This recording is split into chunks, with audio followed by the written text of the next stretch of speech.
Do you want to talk about defunding the police and Minneapolis City Council voting to defund their police department? Yeah, let's talk about the. I wanted to bring a positive spin to a lot of this stuff because I feel like it's been really on the negative, but Yep. I Yeah, feel like there have been certain triumphs that have come up. So yeah, I think let's talk about yeah, because there's been animosity. It's come up between groups that are probably typically going to be fighting anyway. But there have been people awareness brought up, and some triumphs out of this. So let's get into that. Okay, that. what do you Yes. mean by triumph, Stacey?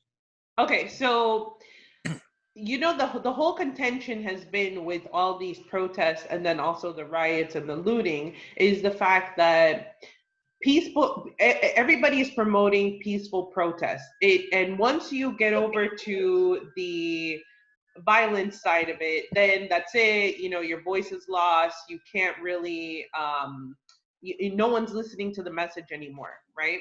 And for how long have people been peacefully protesting and to no avail? Nothing has happened, right? But this time, and I'm not condoning the looting or the rioting. I'm just stating the facts, right?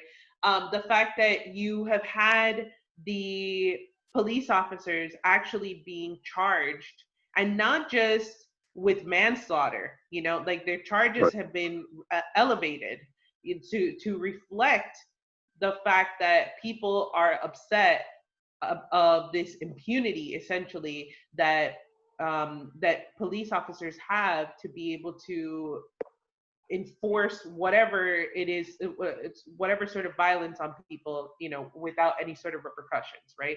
So you have Brianna's law, which was just accepted in the civil in the city council for Louisville.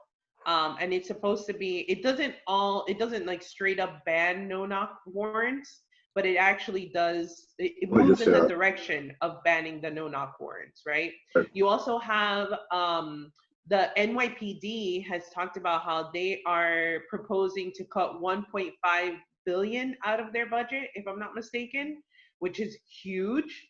And like I said, Bill de Blasio he did a press conference where he was talking about all of these different changes. He was talking about having, the community more involved and, stuff like that. And then,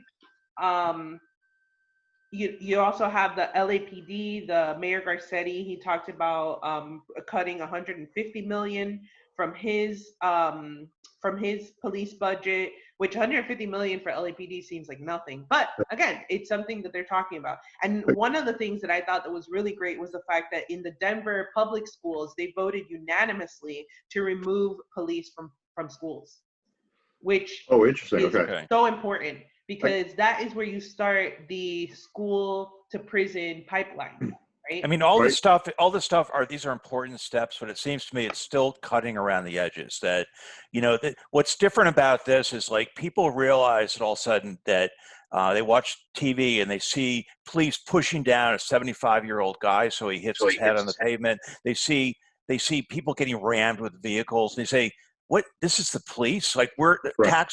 taxpayer dollars are paying for someone to be, you know."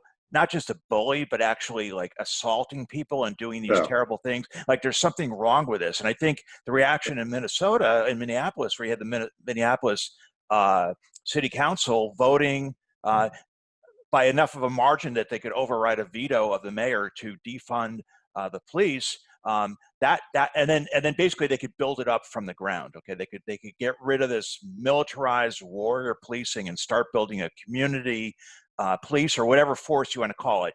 But it's going to be a lot different. And if you look at Camden, New Jersey, they did this. Are you familiar with that case? They did this back in 2014.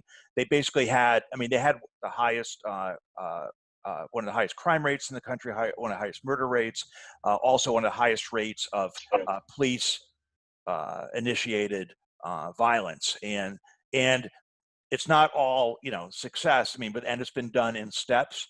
But for instance, with the BLM protests, they actually drove up an ice cream truck and offered the protesters ice cream, and the and the police stood with the Black Lives Matter protesters and held the signs as well. So I mean, there was an attempt made at the very least. Even I mean, you could cynically say, okay, it's just they're just trying to make the appearance of whatever. But at least it was an attempt in that direction, and that's a big difference from Philadelphia, right across the river, where they're hitting protesters with batons, right, or tear gassing. Yeah, yeah, I don't think that's meaningless. I think taking a stand like that is kind of, whether it's brave or not. I think it speaks to how they're feeling. That they want to side with them. So that's pretty cool.